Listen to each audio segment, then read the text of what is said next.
Welcome back to another episode of the Tiga Tactics Podcast, a show about self-defense for civilians by civilians. We discuss all things personal protection, including martial arts, combat sports, and street combatives. Our resident MANs, martial arts nerds, include co-founder of Tiga Tactics and holder of black belts in 9 different styles, Dr. Conrad Bui. Hello, my fellow nerds. We also have black belt holder in 4 different styles, the other co-founder, Patrick Vuong. Salutations, self-defense enthusiasts.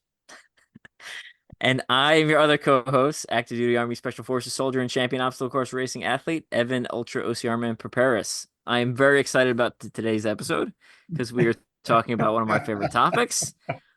We are talking about knives, and specifically, we're going to be talking exclusively on folding knives.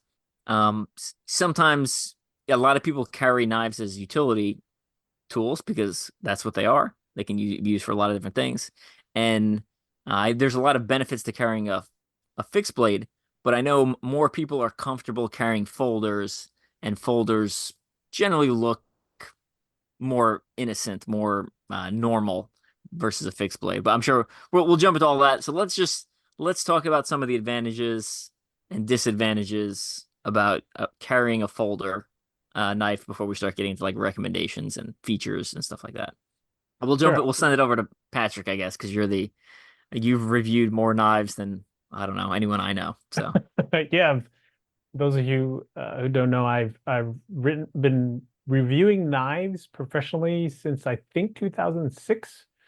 So we're looking at almost 20 years of me reviewing knives. It's pretty crazy. And I've written for all kinds of magazines, but the most prominent ones would probably be Recoil Magazine, Off Grid Magazine, and Knives Illustrated.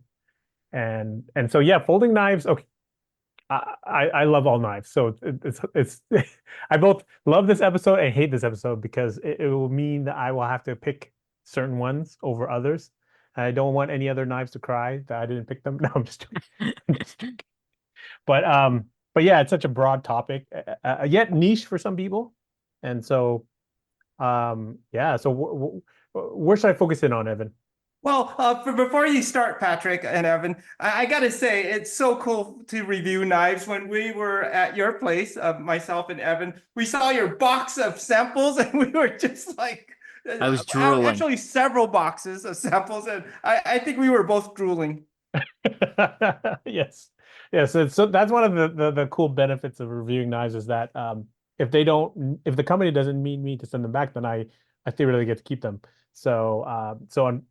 I have a lot of knives. I keep A lot of nice knives. That right. I know a lot of people with a lot of knives. Yeah. You have a lot of very nice knives. Right. Yes, That's they're very high quality, desirable. In fact, I think some of them are pieces of art.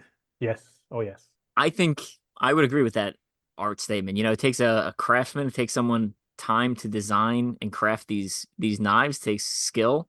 And some of them, if you can use the word beautiful to describe a sharpened piece of steel, I think that's valid, and I think some of them are. Absolutely. 100%. So getting back to your question, Evan, where should I focus on? Let's just start off with benefits of a folder, and then we'll go to drawbacks of a folder. Sure, sure. So the benefits of a folder, obviously, we always try to start with legalities. And again, we're going to say this in many of our podcasts, but we're not lawyers. We can't give you any legal advice. Can't tell you what to do. So you'll have to do your homework, check in your city, your county, your state, your province, your country, and see what's legal for you. But for us, we love folders, but to be honest, I'm kind of forced into carrying only folders because in California and in Orange County, I cannot carry a fixed blade concealed, and that would be my primary go-to. But because I can't do that legally, I'm going to carry a folding knife. So the big benefit is that I don't go to jail.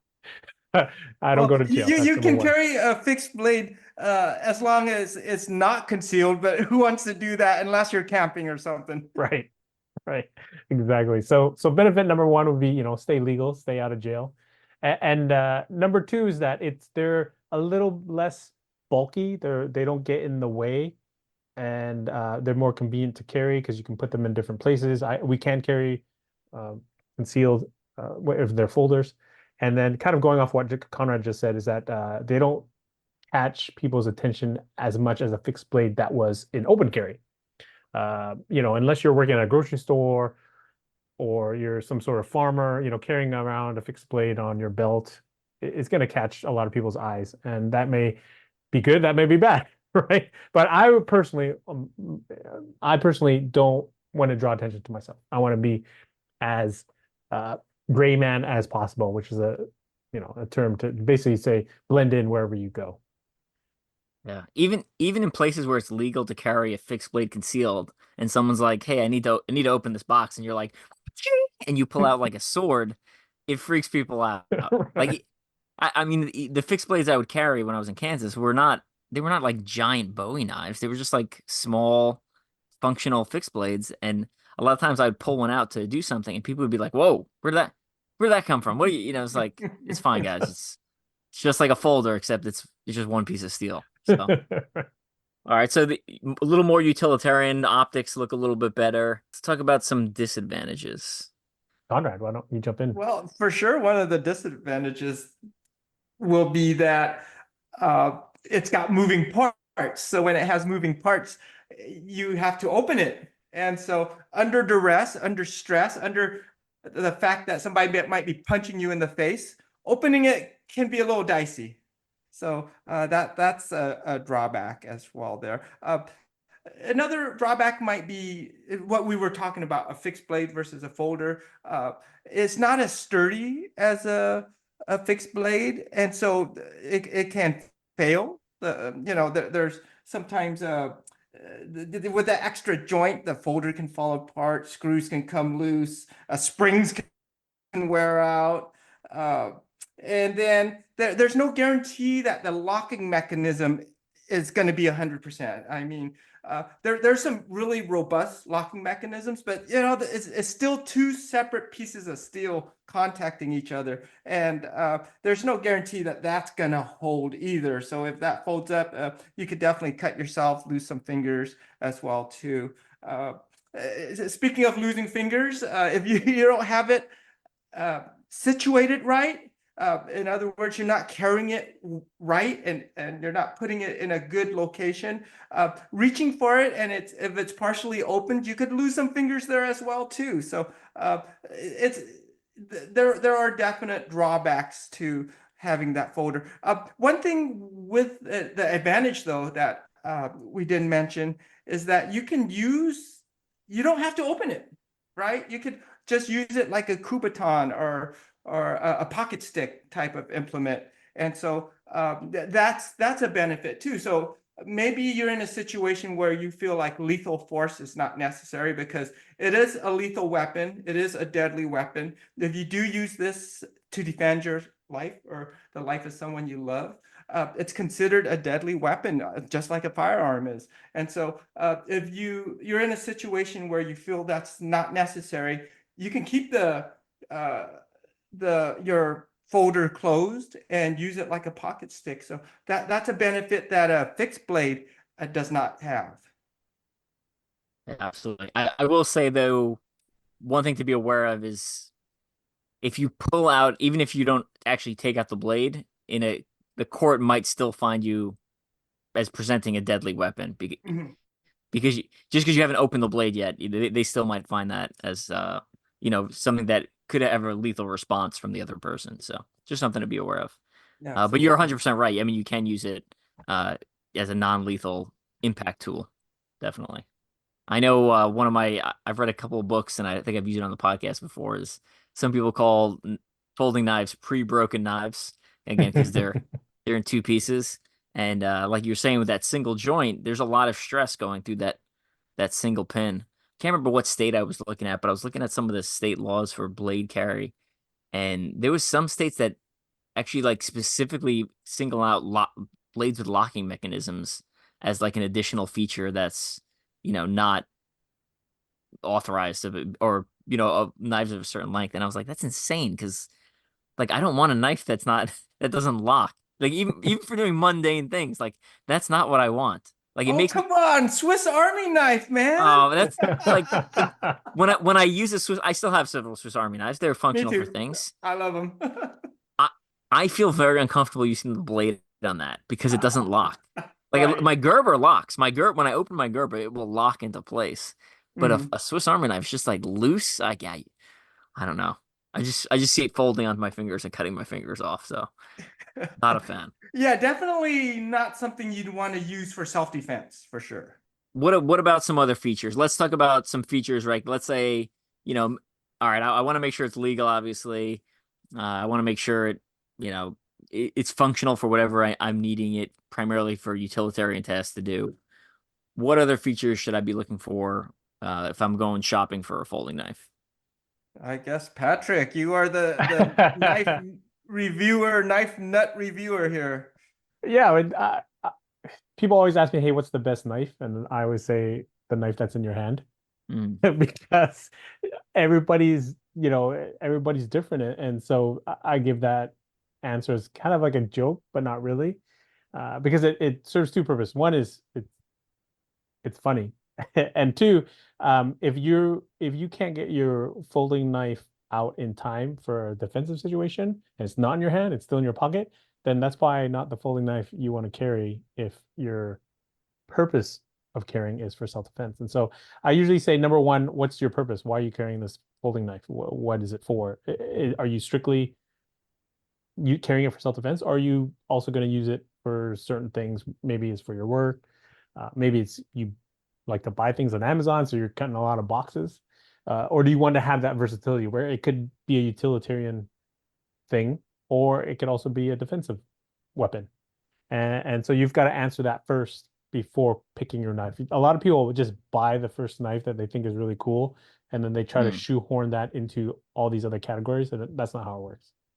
So you But the really have benefit of the benefit of that is I could buy more knives then. right, Because I need this one. This one is slightly different, so now I right, need this one as well. right.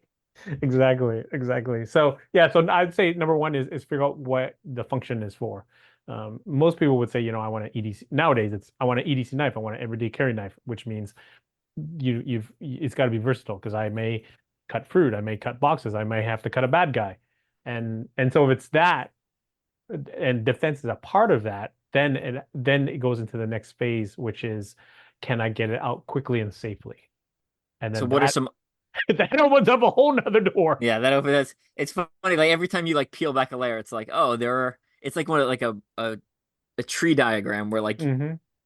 what are you using this for? And then you answer, and then it's like, all right, now here's okay, you need to open it quickly. Here are five different choices or 10 Right. different choices for how to open it quickly. What do you recommend for opening mechanisms? We'll go with that. Definitely based on the probably hundreds of knives I've reviewed, the quickest folding knife to open would be a pocket deploy knife. And that basically means that as I pull the knife out, there's a hook or divot or mechanism on the spine of the blade that catches on my pocket, and it causes the blade to come out as I'm drawing the knife out of my pocket. And so by the time I've, drawn it out of my pocket, the blade is ready to open.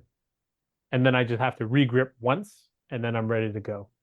As opposed to a lot of these other, like imagine, we talked about the Swiss Army knife, right? Imagine that was your defensive knife. You'd have to take it out of your pocket. You'd have to readjust your grip. You'd have to find the nail nick to get your fingernail into it. Then you have to open the blade, and then you have to regrip. That's like 6 steps, right? Or 5 steps. So Yeah, which sucks if you just cut your nails too. And you got to use both hands for that thing. You can't like right, you're looking down, you got both hands Yeah, occupied. who right, needs it's okay using both hands when someone's punching you in the face. right. Yes. Right, exactly. So yeah, pocket deploy. That would be the fastest type of knife, and the first person to ever create one, or is credited as the inventor of pocket deploy knives, would be Ernest Emerson of Emerson Knives, and he created what's called the wave feature, and it looks like a little hook on the spine of the blade. That's why it's called the wave feature.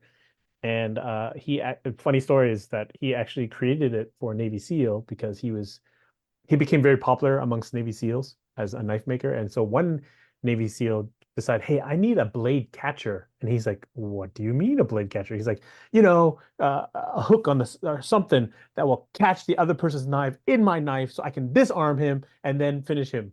Of course, the Navy SEAL has that request. Right, right, That sounds like a Ridiculous.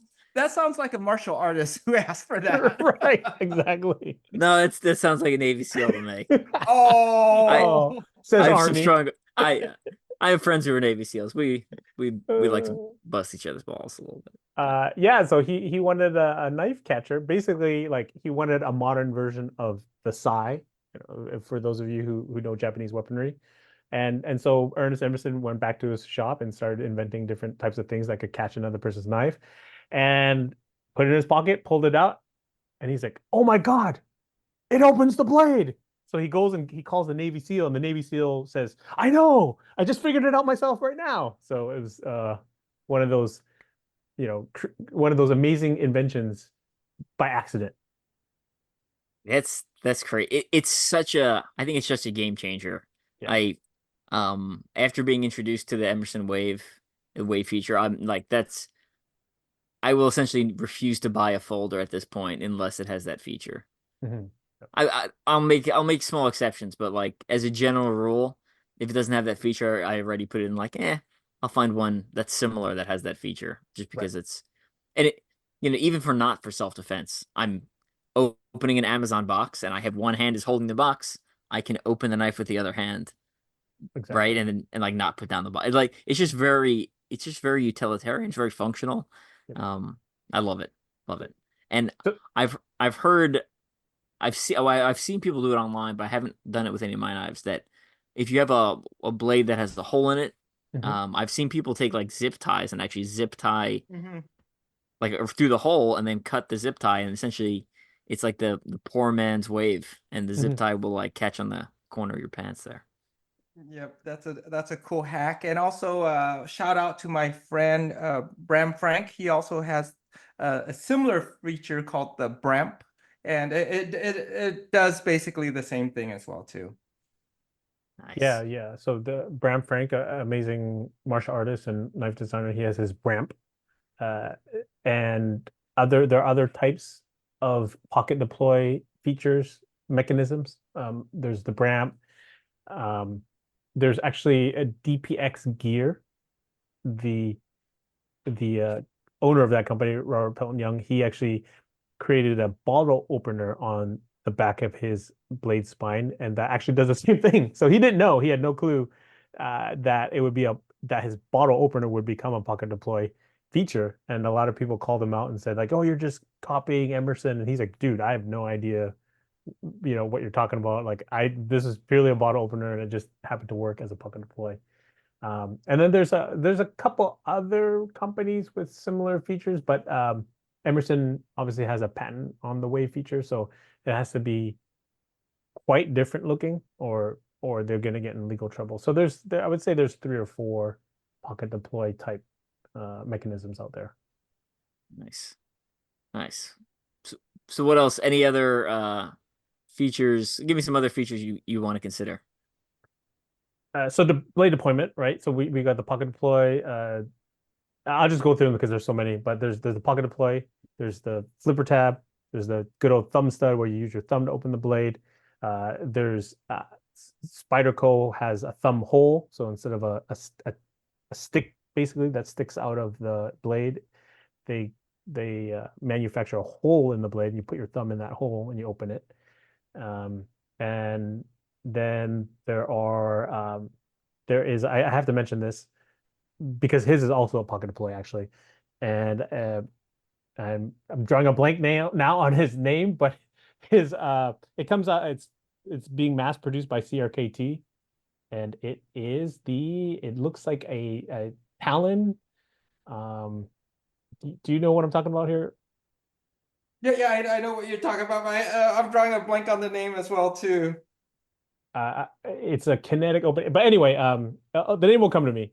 But basically, it's a karambit, and it looks like almost looks like a Talon or motorcycle transformer. Like think of the Yeah, okay, gearbox, yeah, I just Googled it. right? I've seen this before, yeah. CRT Provoke Kinematic EDC folding pocket knife, morphing Yes, karambit. yes, the provoke. That's it. That's it. Kinematic opening. Um, so that was relatively recent in the last few years. The inventor just came up with that, and he originally didn't. Well, I think it was again kind of like a byproduct of his design, but with that karambit, you use your thumb to push down on a piece of the handle, and that actually ejects the blade out, and it's almost like a robot, basically, like a robot deploying its cannons. And what he found was that as you pull the knife out of your pocket or your rigging, your chest rig, it creates the same type of pocket deploy mechanism. Yeah, it is a very cool, stylish looking knife. I remember I picked one up at a knife store once, and it looked like it had too many moving parts to me, and it just kind of freaked me out. It was like I don't again I haven't actually tested it. I haven't used it outside of like playing with it in the store a little bit. It just looks complicated, and I was like, I don't like this. It's too complicated. Like I just need my knife to be pointy. And Right, right. Yeah. Well, I think that might be one of the benefits. Maybe like if you're in a fight, you drop your knife, they pick it up. They're like, how the hell does this thing work? yeah, Yeah. it's true. It's Yeah. true. Yeah, it was designed by Joe Caswell. That's his name. That was the name I was trying to think of. Incredible design, very futuristic, outside the box. I don't, aside from the legal issues, I don't personally carry it as an EDC. But I'm hanging on to this one. I'm keeping this one. It is really cool. It looks like I said, it looks like a transformer slash Talon, Tiger Talon, or it's pretty cool. One Yeah, of the things let's. I Oh, was go gonna ahead. say one of the things I always like to consider is the grip. Like that's Mhm. obviously very important. Like having a good purchase. And the for me like I typically like the rougher the handle the better, just because Mhm. I know my hand won't get if it's wet or slippery, whatever it may be. It's not gonna slide forward. So that's it's usually one of the things that like the first things I look at is when I pick up a knife is like hold it in front grip, forward grip, hold it in reverse grip, kind of move it around, and then kind of feel that grip and making sure it's grippy. Like my hand's not gonna slide off the handle because you know depending on what you're pressing, that's a real possibility. I mean, we're not even talking about self-defense. We're just talking about utilitarian use, right? I'm pushing down on something and my hand slides forward onto the blade Mhm. and cuts my hand open. So it's always one of the Yeah, things I think we should consider the size as well too. Some people like these cutesy little bug knives, or they're very small, or they're like on a necklace even, or a keychain, and you've got to have a substantial grip to maintain a strong purchase on your tool there. Hey, let's talk about the sexy part, the blade. Any preference on the blade there, Patrick? Well, we got a couple elements of the blade to consider. We got the steel, and we also got the shape. And so we'll go with the shape first. There's a lot of different shapes nowadays. There's, I don't know, dozens of different they call them blade profiles, but basically the shape of the blade as you look at it from the side. And I tend to stick to kind of the ones that look less threatening for legal reasons. But also the ones that are look less threatening generally are better for utility. Uh, the more exotic ones with crazy curves, it's harder to open boxes with them. It's harder to cut fruit with them. You know, people, humans have had knives for thousands of years, so why change the formula just to look cool, right? Like I'm pretty sure our ancestors knew what they were doing. So I tend to stick to drop point blades, clip point blades, and Wait. You got to change the design so that Evan has a reason to buy another blade. that's right. yeah, It's it it's funny. It's just like fashion. If you've ever seen the fashion industry, they'll be like, all right, now we're doing low cut jeans, and then next right, year we're doing middle cut, and then the next year we're doing high cut, and yeah. then back to low cut. And you're like, didn't you say those things were terrible like a year ago? They're like, yeah, but now they're back in. It's like, well, so same thing with phones. If you notice, phones operate cyclically, where they get Yes, progressively smaller until yes, it gets preposterously small, and then it gets enormous. And yes, they're like, well, what do you have this small phone for? You look ridiculous. yeah. So Yeah, we're Blade, currently in that. Let's make the phone as big as possible so we can't put it in our pockets. right? So Blades, Uh, yeah, you gotta something new. You gotta have a new shtick to sell people. right. So But for me, I just stick to the tried and true shapes. Generally, I want an edge that's relatively straight. The spine of the blade can be different shapes and sizes and things like that. It'll affect the tip of the blade, which is important because you don't want the tip to be broken off. But generally, drop point, clip point are pretty safe. I also like Warncliffe, though some of them are very angular and it creates a really small pointy tip that could theoretically be broken off. But again, that depends on manufacturing and the companies you get it from. And then there's also the Tonto, which is very, very popular. And I kind of stay away from that one just because it does look a little aggressive. But Connor, why don't you kind of explain the name, where it comes from, and how it's kind of evolved? I would say the Tonto might be losing some of its flair recently. Not a whole lot of people have been talking about it, but it's a very sturdy design. It's comes from the tip of a katana supposedly, and uh, it's a very strong design designed to both pierce and cut. So uh, it's a solid choice, but like what you were talking about, it is kind of an aggressive looking, almost military looking design as well too. Mhm. Yeah, and is well, it true that it comes from, the samurai sword, the katana, but isn't there also in Japanese samurai culture, isn't there a tanto, which is a dagger? It's not so much a knife. Yes, yes, a dagger commonly hidden in the belt, a last resort weapon, and also the females also carried the tanto as well too. So yeah, that was basically a dirk, kind of their Mhm. version of a dirk of a fixed blade. gotcha. Should we start getting into anything else we need to cover before we start going by like some specific brands on like personal preferences, recommendations, Yes, etc.? pocket clips. So it's really important to consider a really sturdy pocket clip. And if the one that you buy has a one that flexes too much, then you can always buy a different brand and replace it. But yeah, it's really essential to get a pocket clip that's just right. You don't want it so stiff that you can never pull the knife out of your pocket because it just won't let go of the cuff of your pocket corner. But at the same time, you don't want it so flexible that it bends and it allows the knife to move in your pocket, which is dangerous because then the blade could open and things like that. Or it just shifts and it's not where you need it to be as you draw. So kind of finding that middle ground. I like it. It's kind of like beds. It's like medium firm, firm, very soft. I like it medium firm, basically. So I want it to be stiff, but not too stiff. Let's talk about some specific brands. I mean, there's just so many. Any specific brands you recommend or don't recommend, and well, also price range. Like what price range? Again, these are such huge questions. What price range do you recommend?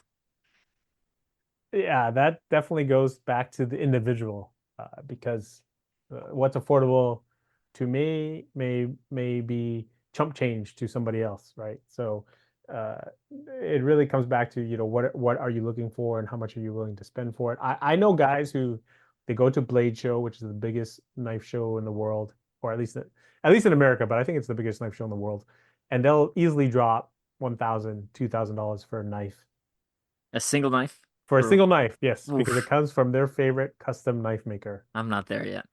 I kind of hope I never get there, but Right. Yeah. But we're okay with the knockoff of that one though. I will Correct. take a knockoff. Yeah, I'll take a Yeah. knockoff. So usually what I do is like I wait for that knife design to be bought by a production knife company, and then they mass produce it for, $50 or $60 or, $100 or less. That's kind of my sweet spot there. But I also know tons of guys who'd be willing to pay $200, $300 for a knife.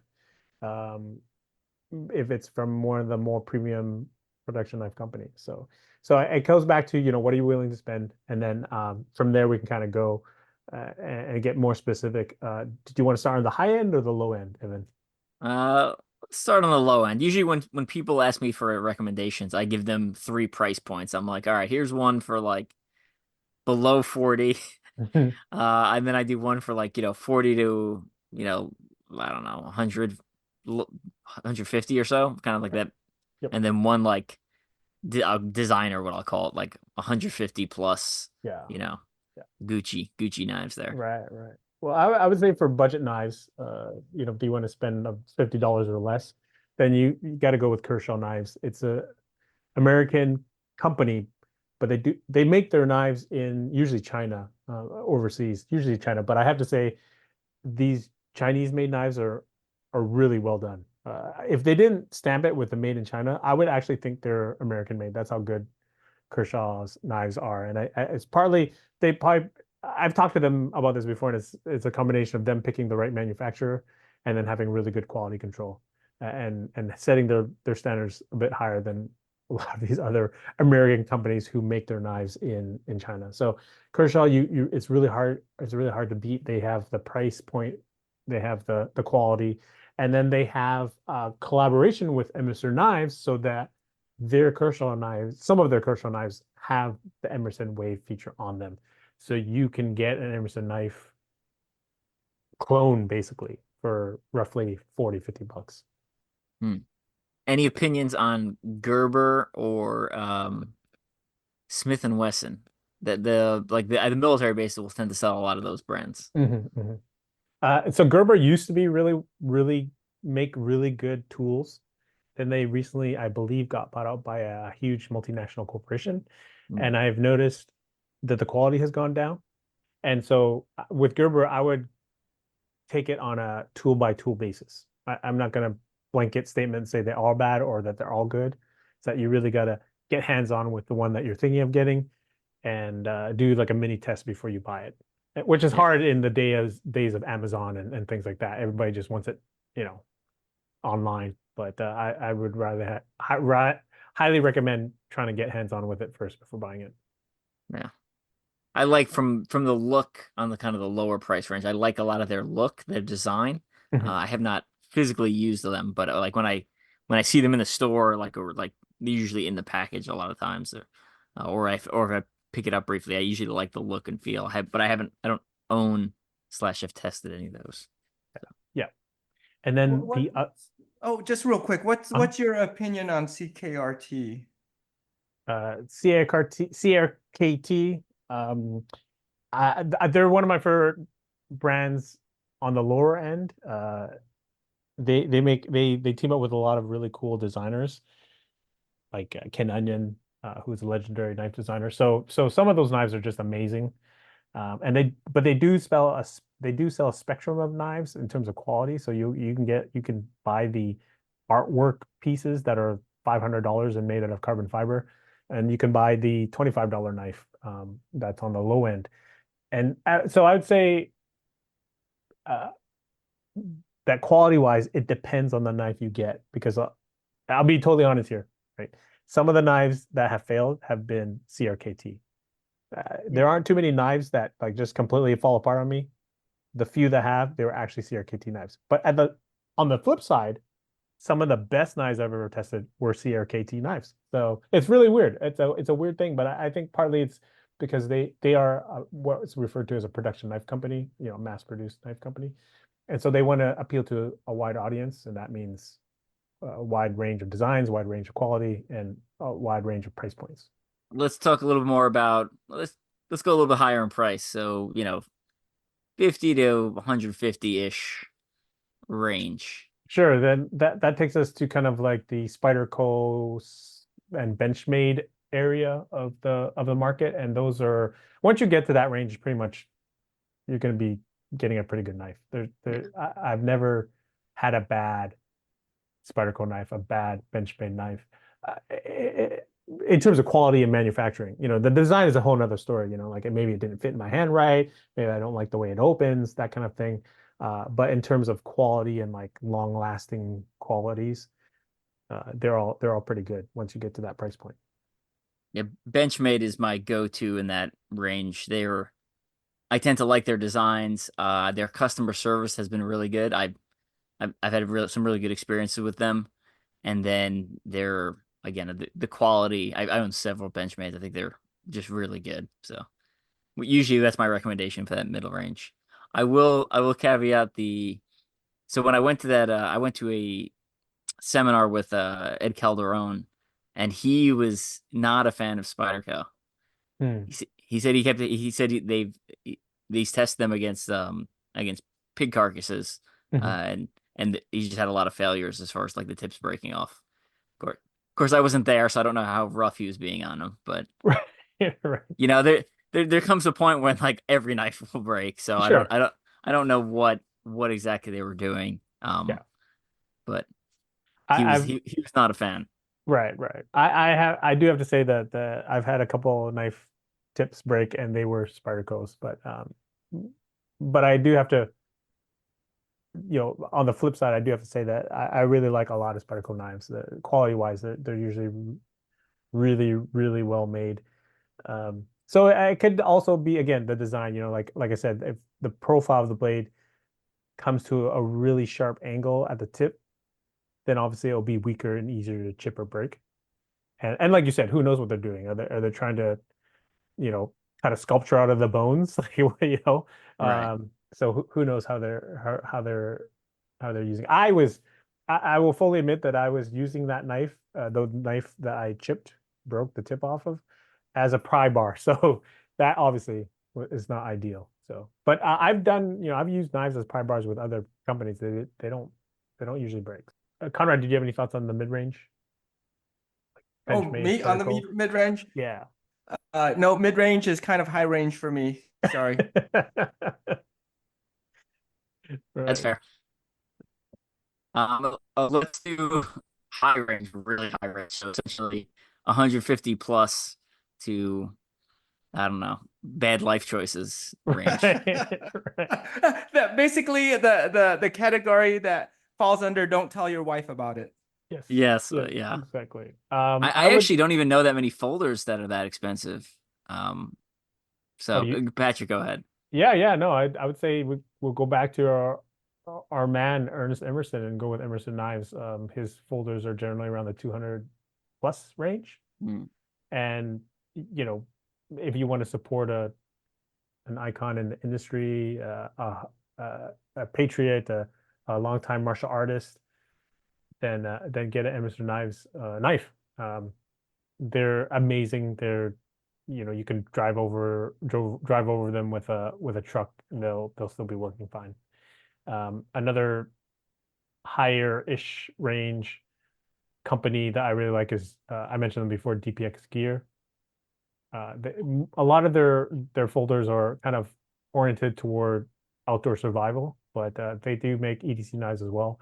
And one of my favorite EDC knives is actually a DPX Hest, I believe, if I remember the brand, the model name correctly. So I highly recommend that company if you have the dough.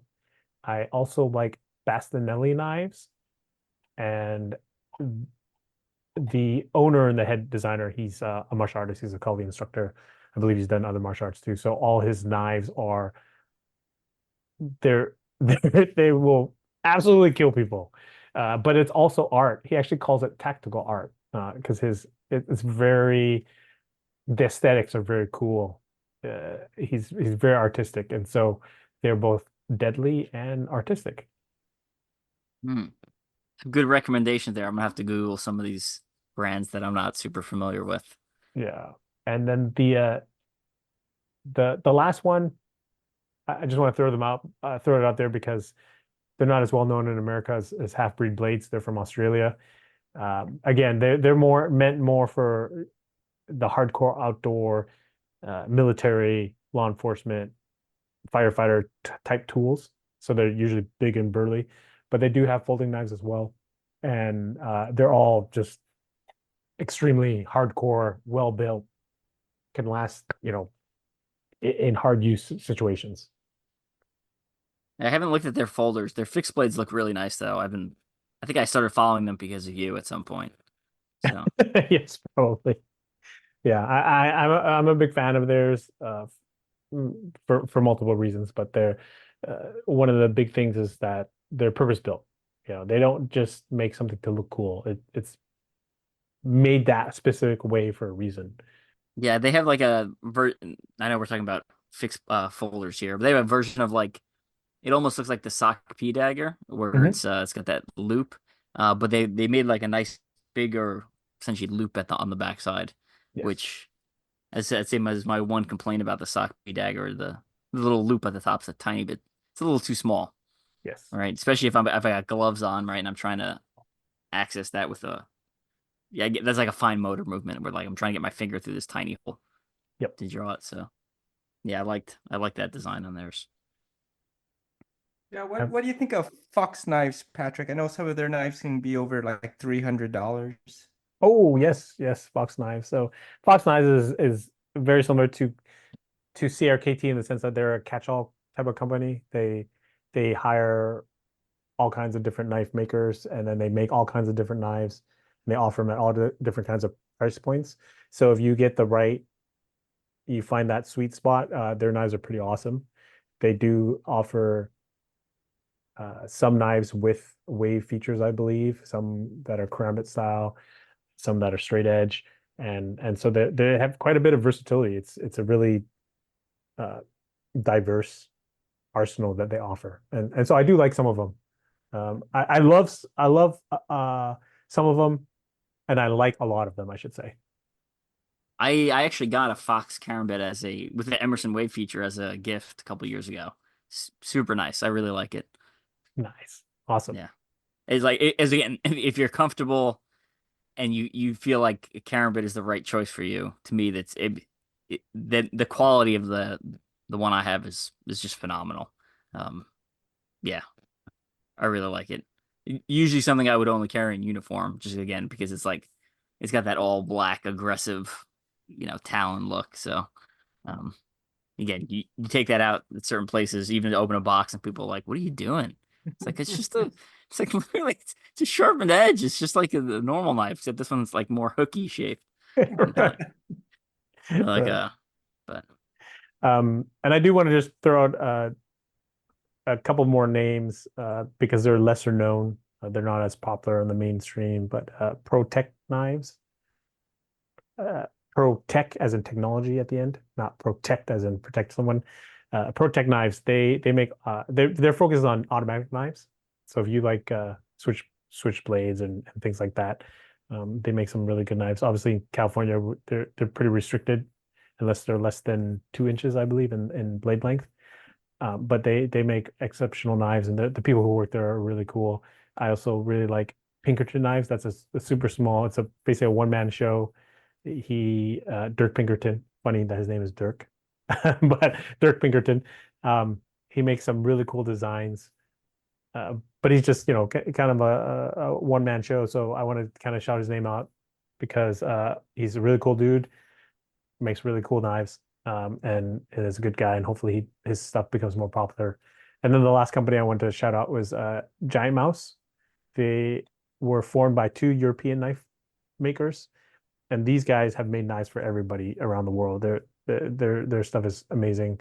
They bring that Scandinavian feel, but with through Giant Mouse, they make it very EDC friendly, and so you've kind of got this cool mix of what would normally be like custom knife aesthetics in a production knife company with a EDC theme going on. good recommendations there. As someone who's been in the industry for a while, my question is, how do all these companies stay in business? I feel like there's infinite companies with infinite like variations, you know? Yeah, yeah, yeah, for sure. I think it's very much like any other industry now. You basically your goal as a knife company is to be bought up by a multinational corporation, basically sell out, and and that's how you go. That's kind of what happened Oh, to interesting. Gerber and 511. Though that's not a knife company. Though 511 does make knives, they're not necessarily a knife company. But yeah, you want to get so popular that you basically sell your company to a larger corporation.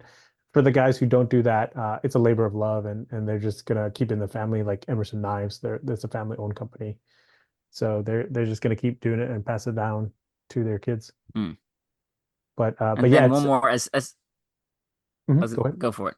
No, I was gonna say as someone who's been to Blade Show, my question was gonna be how many of those guys are actually interested in martial arts blade usage? Because I've never been, and when I looked online, it seemed like they were just interested in knife making and Yes. hanging knife art on their wall, Right. essentially. Yeah. I would say that you'd be lucky to find 10% who are martial artists there. It's weird to And me. yeah, 90% of those knife makers don't know anything about fighting. And so they're making these quote unquote fighting knives. And it kind of cracks me up. I mean, honestly, any knife you put in your hand, you could kill somebody. But to kind of like promote it as, hey, this is a defensive knife, but you have no idea what you're doing. You've never trained before. It kind of cracks me up. To me, it would be like as if I created a skateboard and I said, this is the best skateboard ever. Well, have you ever skated before? No, I have no clue how to skateboard. Yeah, that's interesting. But I guess as long as you can make it look cool, that's half the battle. Right, exactly. All right, any final thoughts before because I'm sure we could sit here picking Patrick's brain for the next hour easily. No, I'm good.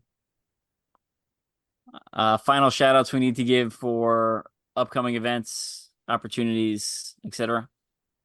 Conrad, anything on your end? Well, yes, if you decide to carry a blade, might as well know how to use it. We do have an EDC course that's no nonsense, no frills. It's all martial, very little art. So, check it out. If you don't want to train with us, find something else. Uh, because if you carry a blade, it could save your life one day, possibly. And having the skill set to back that up with uh, will make your blade just that much more effective in your life.